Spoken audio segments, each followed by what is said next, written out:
मेरा भाग्य है। तुम्हारे जीवन का छोटा भाग ले रहा हूं।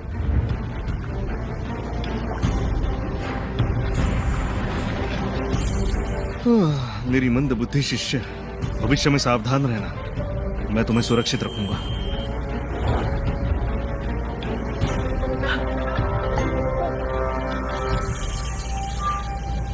मैं जीवित? अवश्य तुम जीवित हो। मेरे होते तुम्हें कुछ नहीं हो सकता।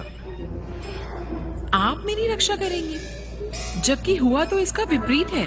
यदि मैंने उनका सामना न किया होता और उन्हें पराजित न करती तो आपका कचुम्बर बन चुका होता।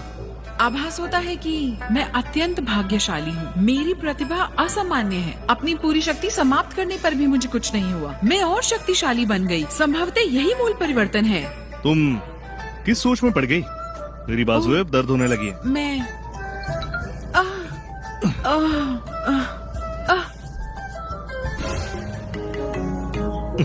आप मेरी लाचारी का लाभ उठा रहे हैं? क्या लाभ क्यों उठाऊंगा? मैंने तुम्हारी सहायता न की होती, तुम भूमि पर ही होती। ठीक है, रात्रि हो गई है, जाओ विश्राम करो। आपके लिए चेतावनी है, बाहर का माहौल डरावना है। रात के समय इधर उधर मत भटकिएगा, समझे? समझ गया। क्या? ये तो मुझे तुमसे कहना चाहिए। अगर मैं आज यहाँ नहीं होती तो आज इस गुरुकुल का सर्वनाश हो जाता। इसकी चिंता मत करो, इन्हें मैं देख लूंगा। मैंने उन्हें बेहोश किया है। वो लोग अब भी जीवित हैं। संभल के रहिए, ठीक है? समझ गया। अब जाओ, जाकर विश्राम करो। हाँ, संभल कर। आप भी।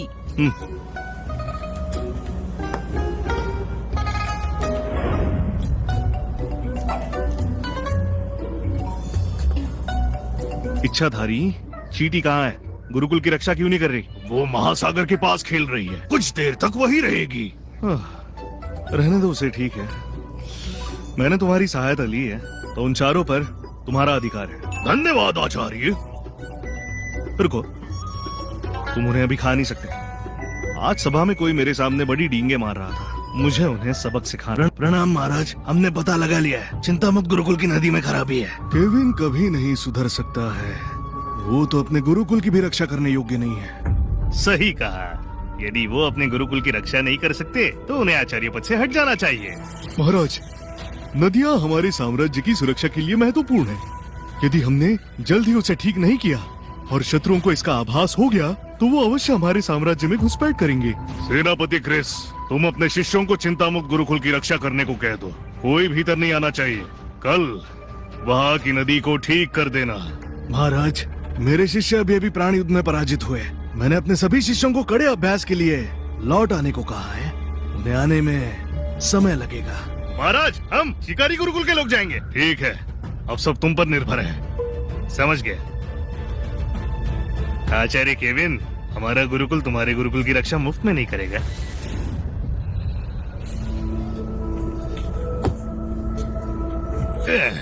भ्राताश्री सैम, हमें चिंता मुक्त की रक्षा क्यों करनी पड़ रही है? सही कहा। यदि केविन रक्षा करने योग्य नहीं, ये उसकी परेशानी है। हमारा उससे क्या लेना देना? हमारे गुरुकुल में बहुत दिव्य प्राणी है। सबसे कठिन कार्य उनके मल से निपटना है। चिंता मुक्त का उपयोग उनके मल के स्थान के लिए करे तो अच्छा होगा। इससे एक बात होगी, हमारे गुरुकुल में से मल खत्म हो जाएगा और सारा का सारा मल चिंता मुक्त गुरुकुल में होगा। अति उत्तम भ्राताश्री, ऐसा विचार हमारे मन में क्यों नहीं आया? अब यहाँ खड़े क्यों हो? शीघ्र ही गड्ढा खोदो। जी।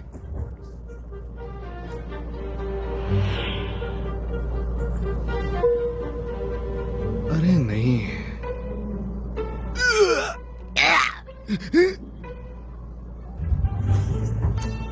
आचार्य केविन, आपका गुरुकुल तो अधिकतर खाली होता है। क्यों ना हम यहाँ अपना कचरा फेंकें? खाली बड़े बड़े वैसे भी सड़ेगा। और माल डाल देते हैं। ये लोग मेरे गुरुकुल को शौचालय समझ रहे हैं। बदले का समय आ गया है।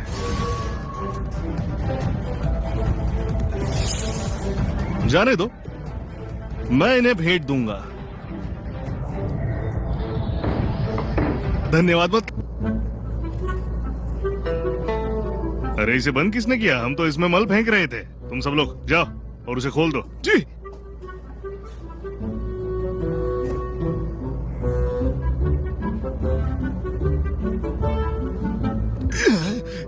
भ्राताश्री सैम, ये तो जाम हो गया है, खुल नहीं रहा।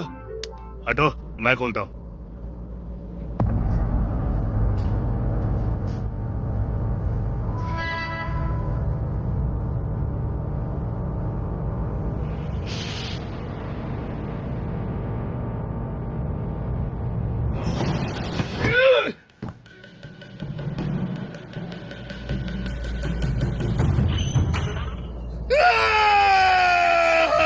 भ्राताश्री, इसके भीतर तो लोग हैं। कौन है मृत्युदंड? असुर समुदाय के लोग लगते हैं। असुर समुदाय भागो, भ्राताश्री ने बांध कर रखा गया है। हमने इन्हें पकड़ लिया। हमने कर दिखाया। शीघ्र ही इन्हें ले चलो। मैं महाराज को सूचित करता हूँ। ले चलो इन्हें, जल्दी करो। भ्राताश्री, ये हमसे नहीं होगा। रोना बंद करो। सुनो, दिव्य प्राणी चूमने का मौका दूंगा। जी।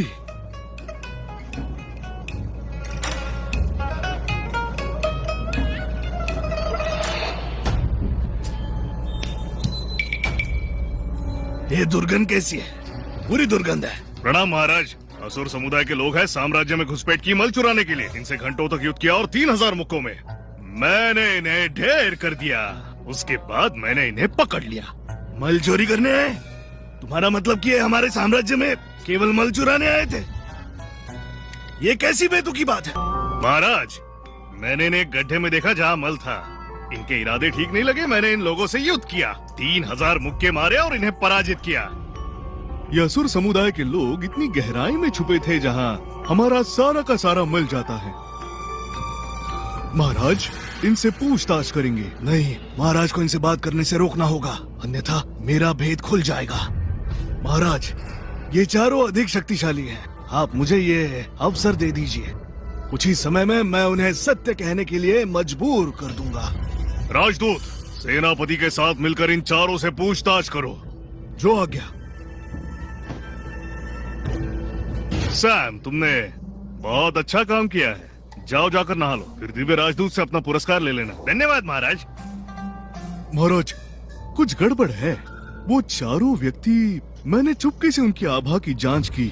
सबके पास दिव्य शक्ति है। सैम की शक्ति उतनी नहीं कि वो इनमें से एक से भी निपट सके, तो चारों से कैसे निपटेगा? किसी ने उसकी सहायता की होगी। शायद हमारे साम्राज्य में एक महान योद्धा छुपा है जिसकी शक्ति सम्राट स्तर और दिव्य स्तर के समान है। वो मित्र है या शत्रु हम नहीं जानते। अभी तक उसने हमारे साम्राज्य को हानि नहीं पहुंचाई, और जब खतरा बढ़ जाता है तो वो हमारी मदद करता है। आभास होता है कि वो व्यक्ति एक छुपा हुआ मित्र ही होगा।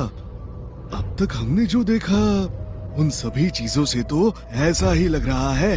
द्वितीय राजदूत, महल के शिष्यों को संपूर्ण साम्राज्य में छानबीन करने को कहिए। और हाँ, ध्यान रहे कोई बचकर ना जा पाए। और हाँ, कल सवेरे चिंतामुक्त जाकर नदी को ठीक कर देना। समझ गया। अच्छा हुआ कुछ हुआ नहीं, परंतु मैंने सैम को चिंतामुक्त की सुरक्षा के लिए कहा था और उसे असुर समुदाय के लोग वही मल में दबे मिले। ऐसा संभव है कि हमारा अनजान मित्र चिंतामुक्त में छुपा हुआ है। कहाँ हो तुम लोग? अभी तक साम्राज्य पर आक्रमण क्यों नहीं किया? क्षमा कीजिए, नीति नाकाम रही। चारों लोग पकड़े गए। मैं उन्हें छुड़ाने की नीति बना रहा हूँ। क्या? मूर्ख लोग।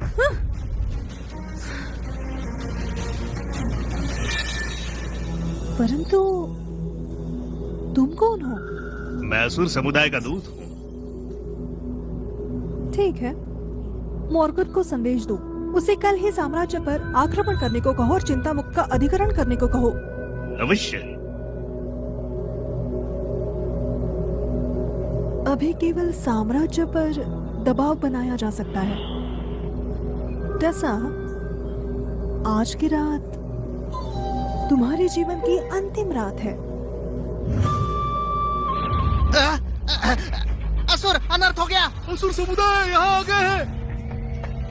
अंततः मैंने इस दिन की प्रतीक्षा वर्षों से की है। आचार्य जी, असुर समुदाय आक्रमण कर रहा है। हम रोकेंगे नहीं? नहीं, हमें कुछ नहीं करना चाहिए। ठीक है।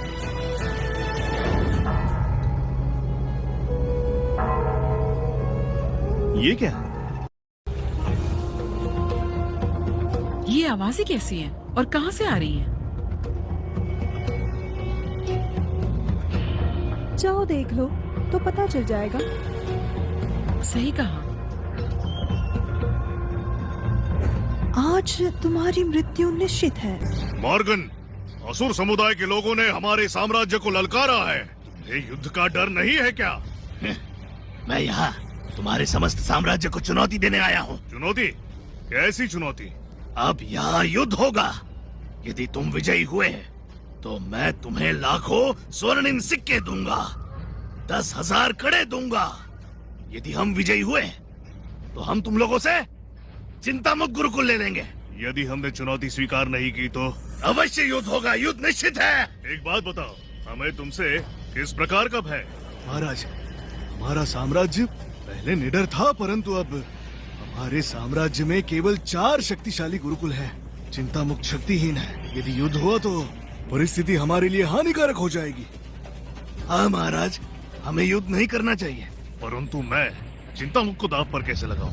आचार्य जी, बात हमारे गुरुकुल की है तो हमें ही कुछ करना चाहिए। यदि उन्हें यहाँ युद्ध करना है तो युद्ध ही करते हैं। इस युद्ध में हमारा समुदाय विजयी होगा और टेसा और केविन मुझसे दया की भीख मांगेंगे। मुझे लगता है चुनौती अस्वीकार करके इनका युद्ध में सर्वनाश करना उचित होगा। केविन, ऐसी बातें बोलना शोभा नहीं देता। ये लोग असुर समुदाय के शक्तिशाली लोग हैं, जिनके पास भयावह दिव्य शक्ति है। यहाँ कोई ऐसा है जो इनका सामना कर पाएगा? सत्यवचन, हमारे महाराज भी केवल सम्राट स्तर पर हैं। यदि युद्ध हुआ दुष्परिणाम सारे साम्राज्य को भोगना होगा। महाराज, असुर समुदाय की चुनौती को स्वीकार कर लीजिए। संपूर्ण साम्राज्य को चिंता मुक्त के लिए संकट में नहीं डाल सकते। हाँ महाराज, आपको संपूर्ण साम्राज्य के बारे में सोचना चाहिए। लियो यांग, मैं तुम्हें केवल कुछ ही समय की मोहलत दूंगा। और हाँ, हमारे साम्राज्य की सुरक्षा व्यूह अभी भी नष्ट है ना? केविन, तुम भी साम्राज्य का हिस्सा हो तो साम्राज्य के बारे में सोचो। सत्यवचन, केविन, तुमने किसी को क्रोधित किया होगा, ये तुम्हारा दोष है, तो इसका परिणाम साम्राज्य क्यों भोगे? असुर समुदाय के लोग क्या मेरे लिए आए हैं? मैं आचार्य जी को संकट में नहीं डाल सकती। यदि उन्हें युद्ध ही करना है तो हम तैयार हैं। नहीं टेसा, ये सब तुम्हारे आचार्य का किया धरा है। तुम क्यों शामिल हो रही हो? अपनी माँ का कहा मानो और चिंता मुक्त को छोड़ दो। माँ, मैं आपकी बात नहीं मान सकती। मैं अपने गुरुकुल का साथ दूंगी। फिर से सोच लो। जी, मैंने सोच लिया है। योद्धा योगी कब से युद्ध से भयभीत होने लगे।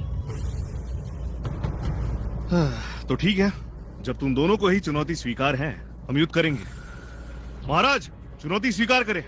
ठीक है, तुम्हारे कहने पर मैं चुनौती स्वीकारता हूँ, परंतु यदि हम पराजित हुए तो उसकी चिंता आप मत कीजिए। हम पराजित नहीं होंगे। उन्हें तो युद्ध ही चाहिए ना, तो युद्ध होकर रहेगा और उसके परिणाम के लिए हम दोषी नहीं होंगे। युद्ध की घोषणा करो। राजकुमारी जी को इन दोनों के प्राण चाहिए, है ना?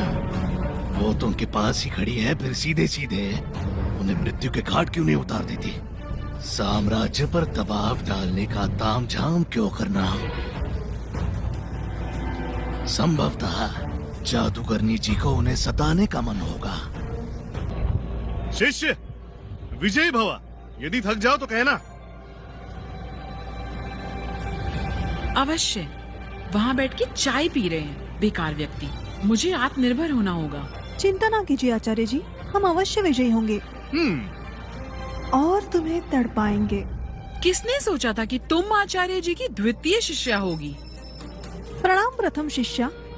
मुस्कान की चमकान कहीं और, अन्यथा तुम पिटोगी। इसकी बातों से ये जादूगरनी जैसी लगती है। ये क्या चल रहा है यहाँ? शिष्य, याद रहे, युद्ध के दौरान तुम्हें असुर समुदाय से पराजित होना होगा। निश्चिंत रहिए आचार्य जी, मुझे पता है क्या करना है। हमारे साम्राज्य को पराजित होना होगा, केविन की मृत्यु होगी और चिंता मुक्त मेरा होगा। अन्य गुरुकुल के वरिष्ठ आचार्यों, मेरी सहायता करना और असुर समुदाय से पराजित होना। यह युद्ध मोमबत्ती जलने से बुझने तक चलेगा। यदि तब तक कोई विजयी नहीं हुआ तो युद्ध समाप्त हो जाएगा। और हाँ, यदि चिंता मुक्त विजयी हुई तो साम्राज्य विजेता होगा। कोई आपत्ति नहीं। मार्क, चलो जाओ। क्या तुम्हारे साम्राज्य में कोई और बचा है? मैं? तुम? भ्राताश्री, अब देखिए, साम्राज्य के लिए युद्ध करना हमारा कर्तव्य है। अरे नहीं,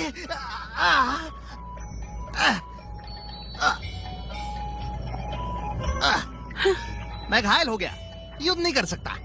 ये एक सच्चा युद्ध है, मेरा हाथ कट गया, पराजय स्वीकार है। तू ऐसे ही पराजय स्वीकार कर रहा है? हमारा साम्राज्य इतना दुर्बल है? मैं कहता हूँ तू नाटक कर रहा है और अच्छा कर सकता है क्या?